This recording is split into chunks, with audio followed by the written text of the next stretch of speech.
My name's Caroline, and I've been married to Mike for 5 years now. I work as a chef at a local restaurant, and I absolutely love it. Cooking's been my passion since I was a kid, and I've always dreamed of becoming a famous chef someday. Mike works as a sales manager for a small company. Our life together was pretty good, for the most part. We had our ups and downs like any couple, but we managed to make it work. The only real thorn in my side was Mike's mother, Linda. She's a social worker, specializing in child safety assessments for the local administration. And let me tell you, she's a piece of work. From day one, Linda made it clear she didn't like me. Nothing I did was ever good enough for her. She'd always find something to criticize, whether it was my cooking, my appearance, or just the way I breathed. It was exhausting. The worst part was that Mike never stood up for me. He'd just sit there, silent, while his mother tore me apart. One day, I decided to confront Mike about his relationship with his mother. We were sitting in our living room after dinner, the TV droning on in the background. "Mike," I started, trying to keep my voice calm, "don't you think your mom's a bit harsh sometimes?" Mike's face hardened. "Look, Caroline, you don't understand. Mom's always been like this. She raised me and my brother on her own after Dad left. She had to be tough. But..." He cut me off. "She used to tell us that if we misbehaved, she'd give us away to other parents. It scared the hell out of us, but it worked. We learned to behave." I stared at him, shocked. That's terrible, Mike. You know that's not normal, right?" He shrugged. "It's just how things were. Mom did her best." I realized then that this was a battle I couldn't win. Mike was too deeply under his mother's influence. Years of manipulation and fear had left their mark. As if dealing with Linda wasn't bad enough, there was also the constant comparison to Sarah, my sister-in-law. Sarah was married to Mike's older brother, Tom. In Linda's eyes, Sarah could do no wrong. She was the perfect daughter-in-law, smart, talented, beautiful, and well-mannered. Everything I apparently wasn't. "Oh, Caroline," Linda would say during our family dinners, "did you hear about Sarah's latest achievement at work? She got another promotion. Isn't that wonderful?" I'd nod and smile, my jaw clenched so tight I thought my teeth might crack. "That's great, Sarah. Congratulations." Sarah would beam, basking in the praise. "Thank you, Caroline. It's not much, really." But the worst part of these dinners wasn't the comparisons. It was the constant badgering about children. Linda was obsessed with the idea of grandchildren, and she made it her mission to remind me of my duty at every opportunity. "So, Caroline," she'd start, her eyes narrowing, "when are you and Mike planning on starting a family? You're not getting any younger, you know." I'd take a deep breath, trying to keep my cool. "We're focusing on our careers right now, Linda. Children will come when we're ready." Linda would scoff. "Career? Cooking isn't a career, dear. It's a hobby. A real woman knows her place is in the home, raising children." I'd feel my blood boil, but I'd bite my tongue. Getting into an argument wouldn't change anything. Mike, as usual, would stay silent, pushing food around his plate. Interestingly, Linda never bothered Sarah about having children. I found out why one day when Mike let it slip that Tom was infertile. It was a family secret, one that Linda guarded fiercely. She'd rather have no grandchildren than admit her precious firstborn had any flaws. Over time, Linda tightened her grip on her sons, insisting they help her with everything. And of course, that expectation extended to the daughters-in-law as well. Tom and Sarah lived nearby, so it was easier for them to cater to Linda's whims. But Mike and I lived further away and both worked late hours. We couldn't visit as often as Linda wanted, and boy, did she let us know how unhappy she was about it. "I might as well be dead for all you two care," she'd say dramatically over the phone. My own son and his wife, too busy to visit their poor, widowed mother. I'd roll my eyes, mouthing the words along with her. I'd heard this speech so many times I could recite it in my sleep. "We're sorry, Linda," I'd say, not feeling sorry at all. "We'll try to visit more often." But it was never enough.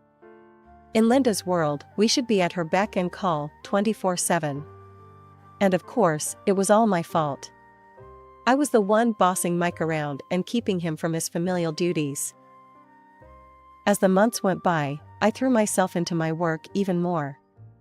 The kitchen became my sanctuary, the only place where I felt truly valued and respected. Chef Paolo continued to mentor me, pushing me to expand my skills and creativity. "You have a gift, Caroline," he'd say, tasting my latest creation. "Don't let anyone tell you otherwise." His words were a balm to my battered self-esteem. In the kitchen, I wasn't the disappointing daughter-in-law or the wife who couldn't give her husband children. I was just Caroline, the talented chef with a bright future ahead of her.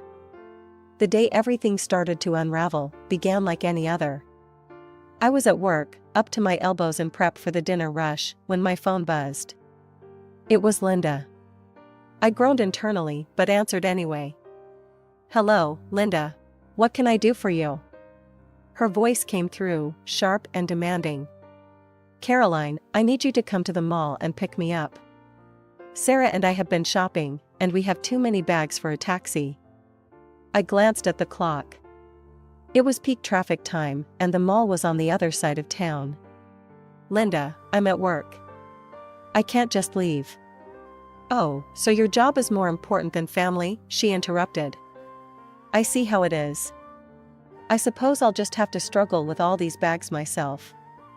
At my age, I could throw my back out, but don't you worry about that." I closed my eyes, counting to 10 in my head. "Fine, Linda. I'll be there as soon as I can." The traffic was a nightmare. I sat in gridlock for over an hour, my frustration mounting with each passing minute. By the time I finally reached the mall, I was a ball of stress and irritation. I circled the parking lot, looking for Linda and Sarah. They were nowhere to be seen. I called Linda's phone. No answer. I tried Sarah. Nothing. Finally, after my third attempt, Linda picked up. "Where are you?" I asked, trying to keep the annoyance out of my voice. "Oh, Caroline," Linda said, her tone dripping with false sweetness. "We got tired of waiting, so we took a taxi home. I thought Sarah texted you." Before I could protest, she hung up. I sat there, staring at my phone in disbelief. Then I screamed. I screamed until my throat was raw, letting out all the frustration and anger I'd been bottling up for years. When I got home, Mike was already there. I stormed in, still seething from the day's events. "Your mother," I started, but Mike cut me off. I know. Mom told me what happened." "Why didn't you get there faster?" "She had to take a taxi, because of you." I stared at him, mouth agape. "Are you kidding me right now? I left work early, sat in traffic for hours, and it's my fault?"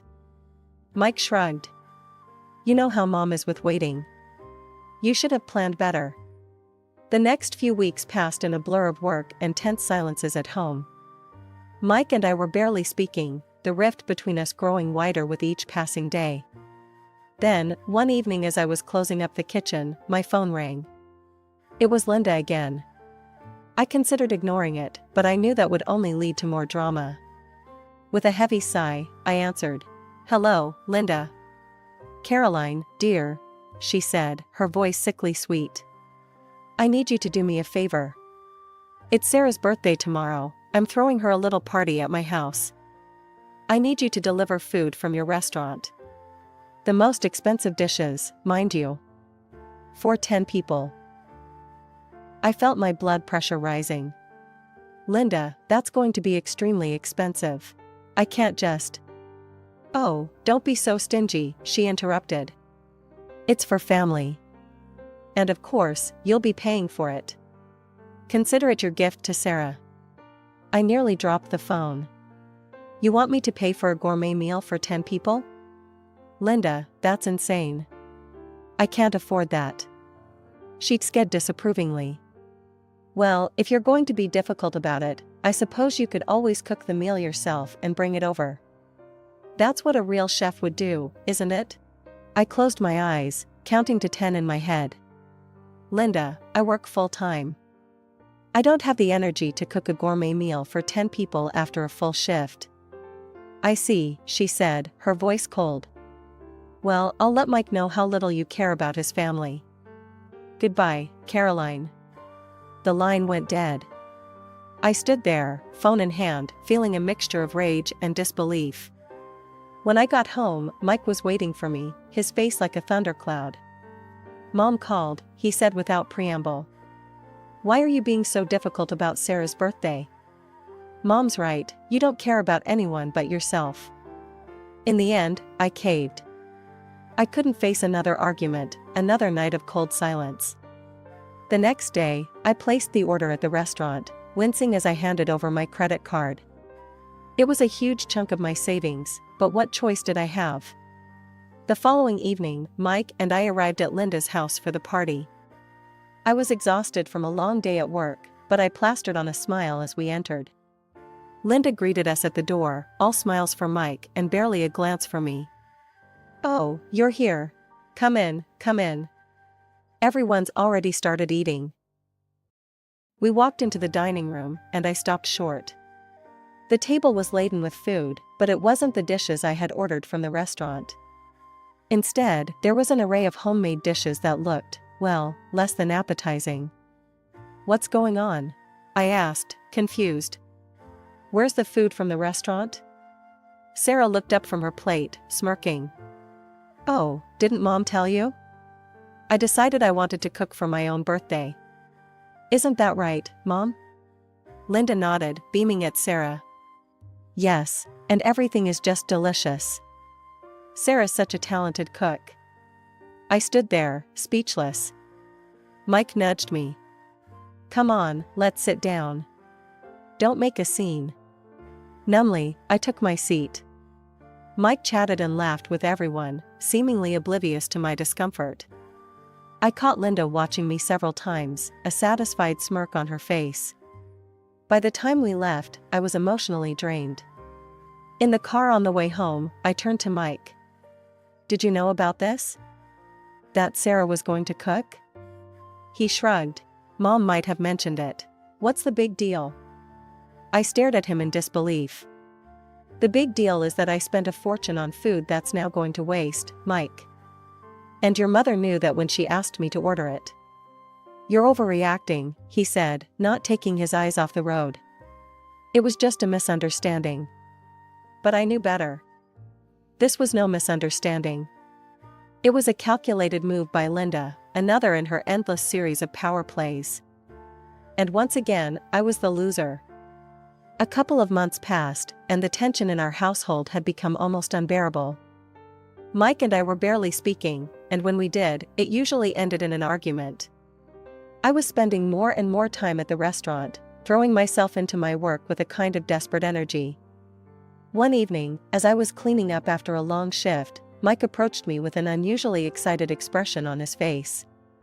Caroline, he said, his eyes bright, I need your help with something important. I raised an eyebrow, curious despite myself. What is it? It's Mom's birthday next month, he explained, and I want to do something really special for her. Something that'll blow Tom's gift out of the water. Got any ideas? I was about to shake my head when suddenly, a thought struck me. I remembered overhearing Chef Paolo talking about an upcoming event at the restaurant. Actually, I said slowly, I might have an idea. On your mom's birthday, there's going to be a special event at the restaurant. They're filming an episode of that cooking show your mom loves. You know, the one with that presenter she's always going on about? Mike's eyes widened. No way. Are you serious? I nodded, feeling a small spark of excitement despite myself. Yeah, we could book a table for that night. If we're lucky, we might even get to be part of the filming. It's happening in the next room over from the main dining area. Mike's face lit up like a Christmas tree. Caroline, that's perfect. Mom would absolutely love that. She's always wanted to meet that presenter. For a moment, I felt a warm glow of satisfaction.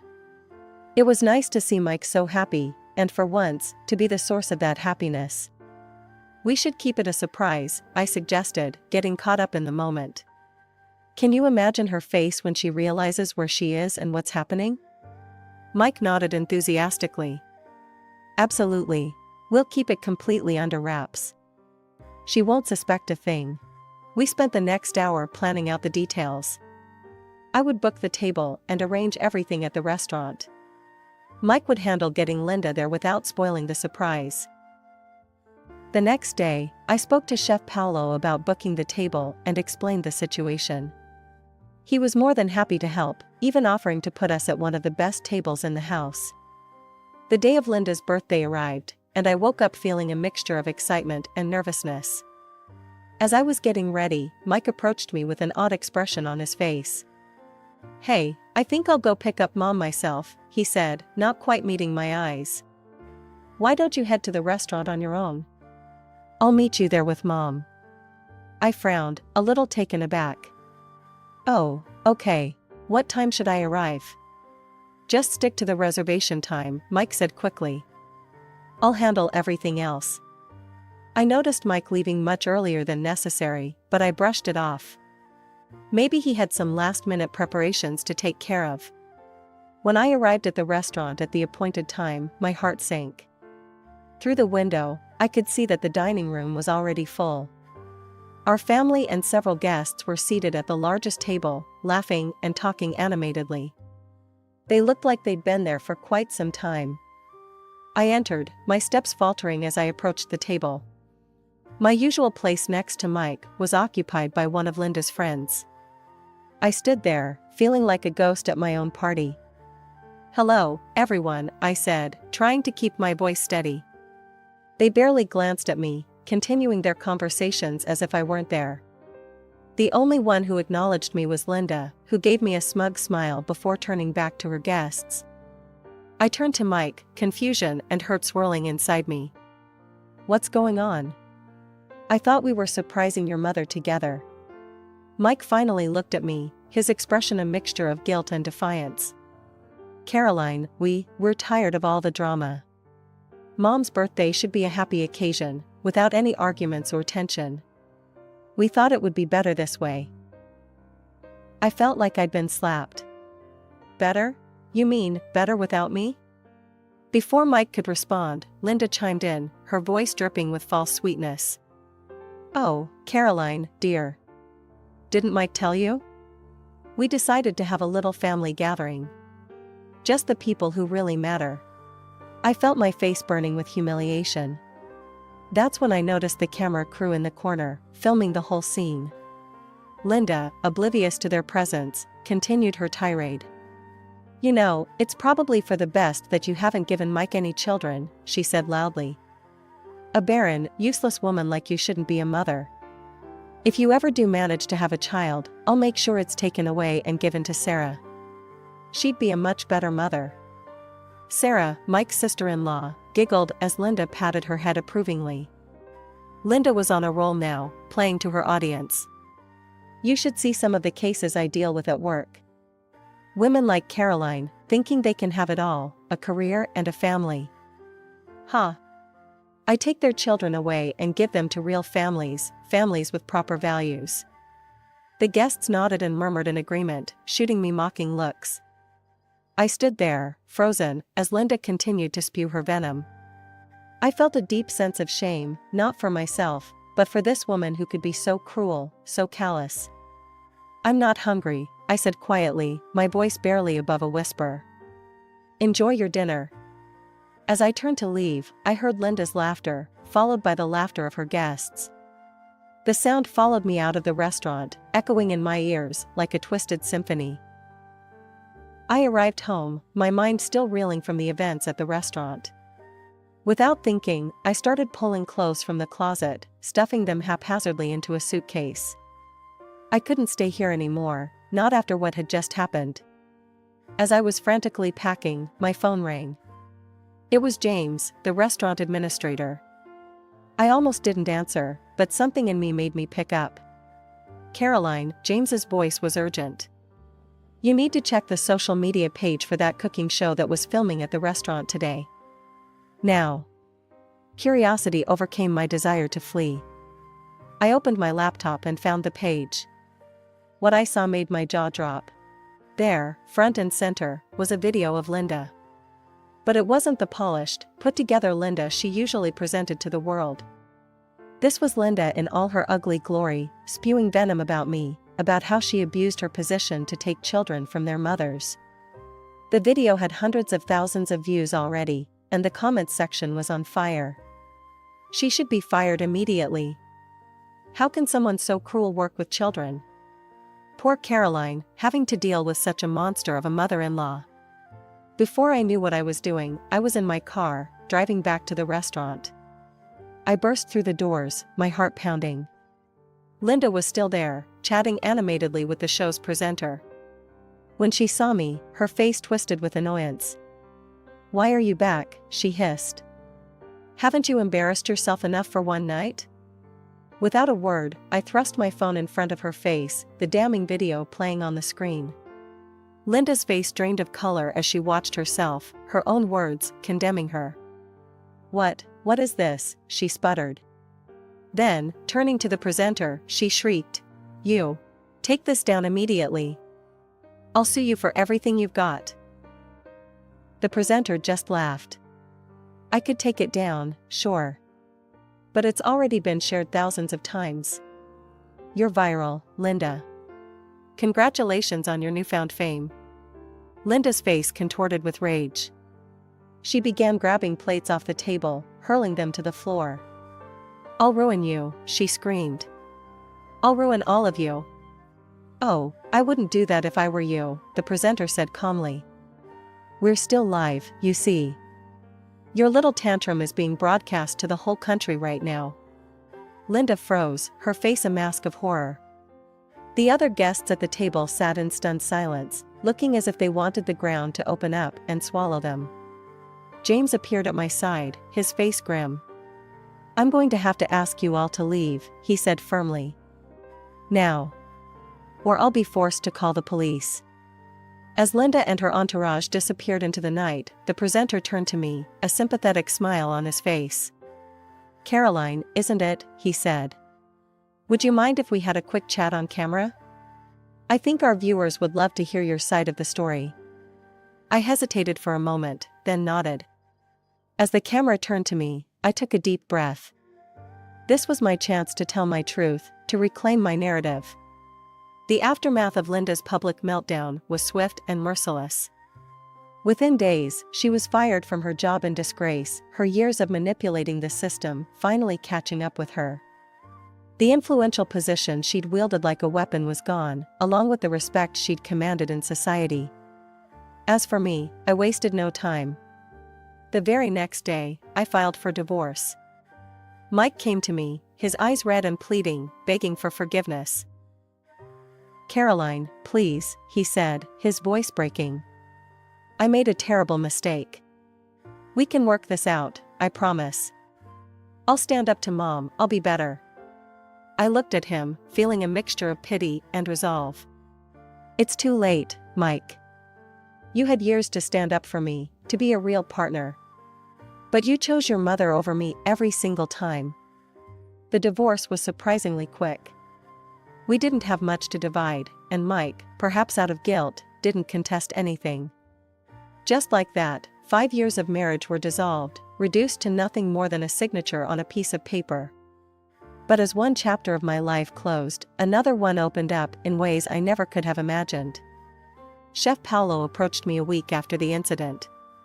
"Caroline," he said, a broad smile on his face, "I've got some news for you. The owner was impressed with how you handled everything. We want to make you the head chef of our restaurant in the city center." It wasn't just the promotion. TV shows started calling, wanting me as a guest. At first, they just wanted me to cook, but soon they were asking me to speak about my experiences, about self-respect and the importance of love in family relationships. I started a YouTube channel, sharing recipes and life advice. The comments section was filled with messages from people who had been through similar experiences, thanking me for giving them the courage to stand up for themselves. One day, my agent, yes, I had an agent now, called with exciting news. "Caroline, I've got multiple offers for you to host your own TV show on cable. Are you interested?" I couldn't believe it. Me, with my own TV show? It was beyond anything I'd ever dreamed of. As for my former family, well, I heard things through the grapevine. Linda's influence over her sons was waning. Sarah, my former sister-in-law, who had always been Linda's golden child, now openly despised her mother-in-law. Funny how quickly things change when the true nature of a person is revealed. Some people asked if I felt sorry for them, if I regretted how things had turned out.